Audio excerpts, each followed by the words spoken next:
Hi everyone, how's it going? It is December. We are nearly in 2024, so let's celebrate the end of the month with the last book haul of 2023. The first three books I have on my Kindle app.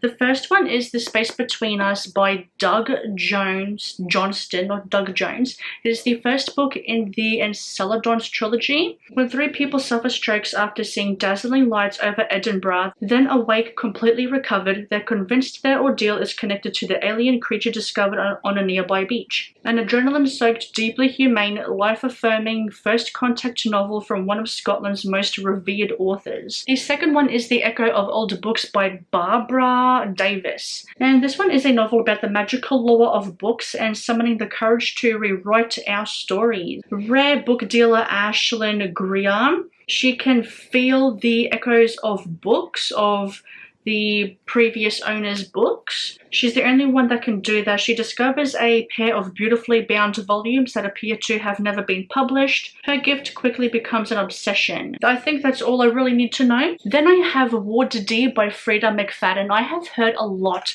about Freida McFadden. I've heard a lot about her books. She does write a lot of thriller books. This one is about a medical student by the name of Amy Brenner, and she is spending the night on a locked psychiatric ward.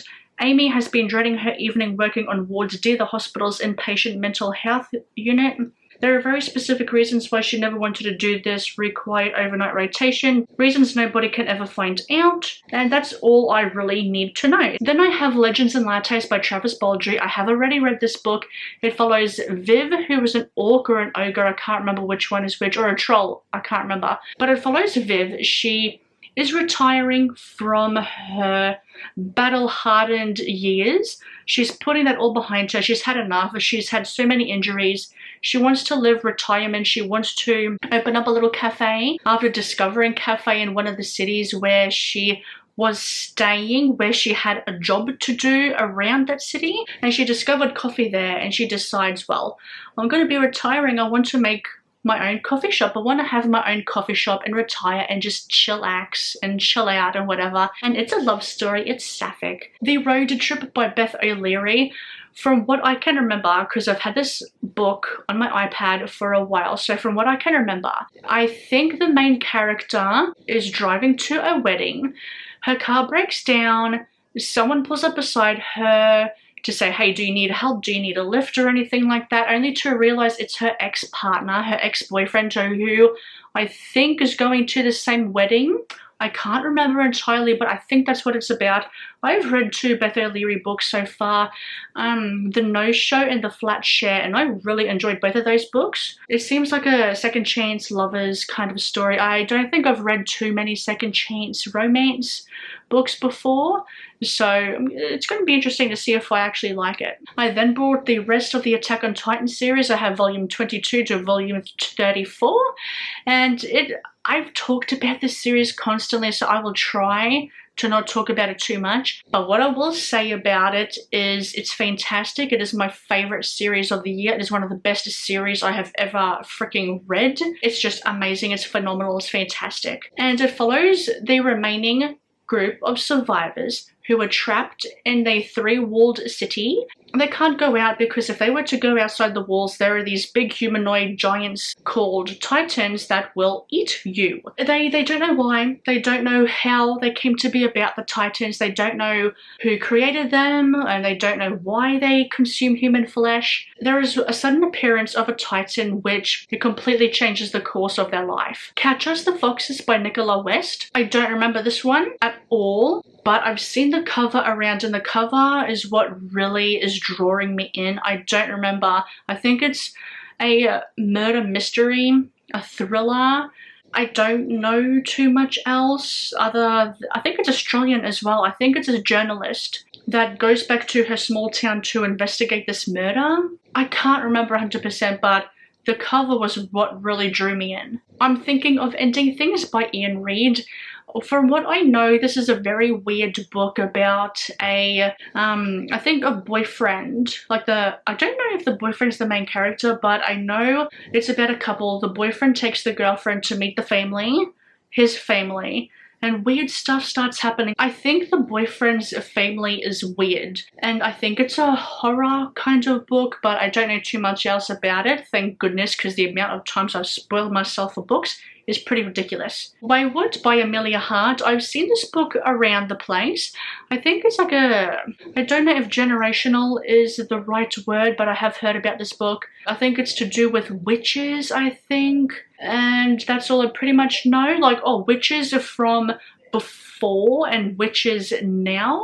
I think, and the interconnection between the witch from a witch from the past, and also a female from the future who happens to practice some sort of witchery and stuff like that. And I think it's about how women, like witches, are still on trial. I think that's what it's about. Heir of Fire, the Third Throne of Glass book by Sarah J. Maas. The series itself follows Selena Sardothian. She is a very well-known assassin, and she is captured. She's betrayed and captured, and she is a prisoner in the salt mines of Endovia. She has a chance to escape the salt mines when a guard or the prince comes to her cell and tells her, if you want to leave, there's an offer for you to become the king's champion, but you have to do these games sort of thing, and then you will be free from this hell, but you have to do the king's bidding if you want to leave and if you win the championship. Fall of Ruin and Wrath, the first book in the Awakening series by Jennifer L. Armentrout. I'm excited about this one. I think this is her first traditional published book,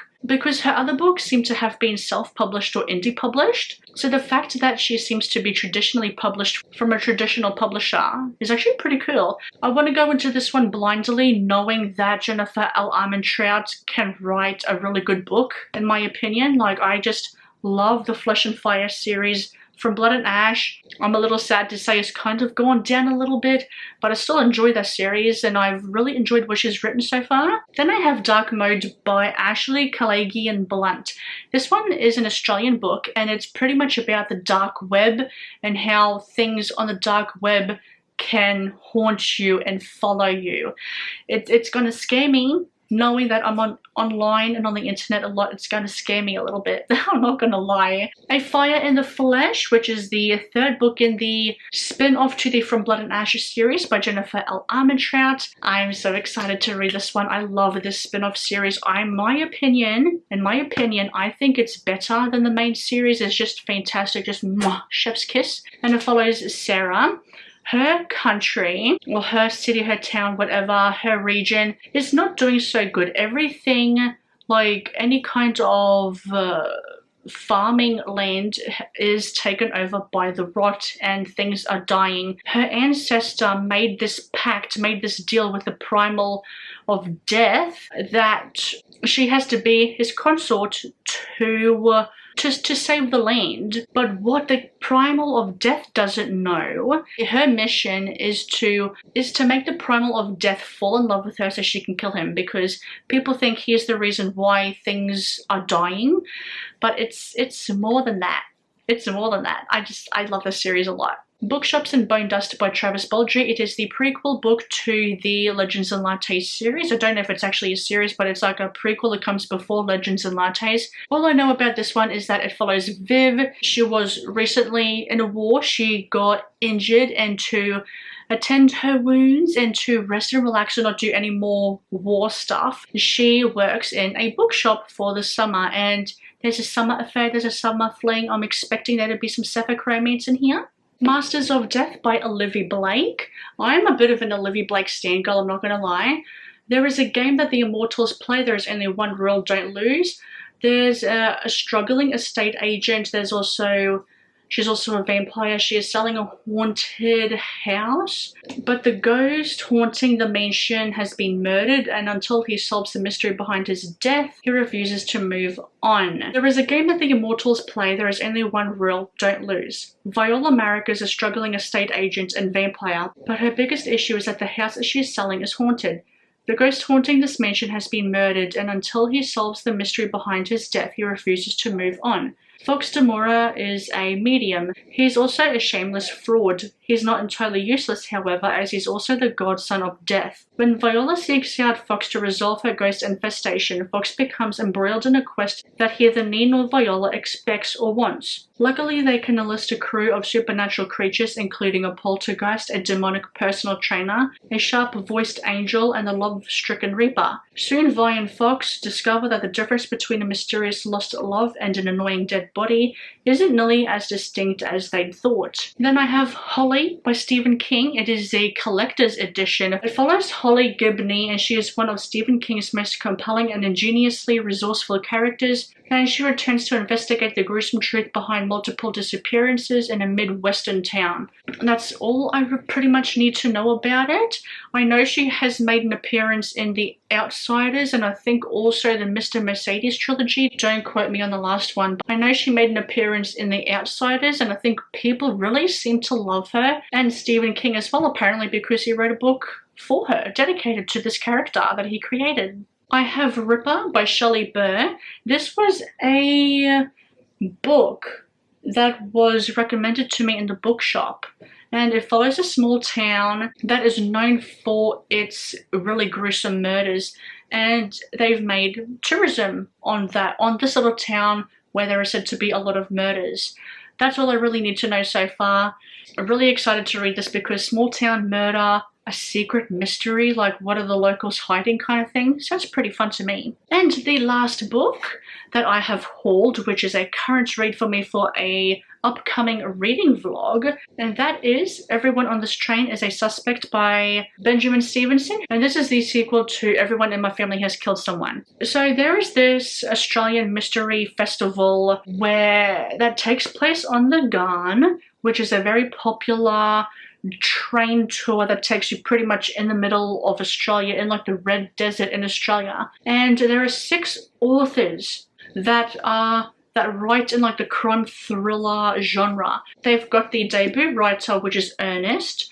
Then they have the forensic science writer, the blockbuster writer, the legal thriller writer, the literary writer, and the psychological suspense writer. Well, one of those writers dies. Out of the 6 writers, 1 dies. But the problem with that is, being writers that write in this crime thriller genre, apart from knowing how to get away with murder, you would think they would also hopefully know how to solve a murder.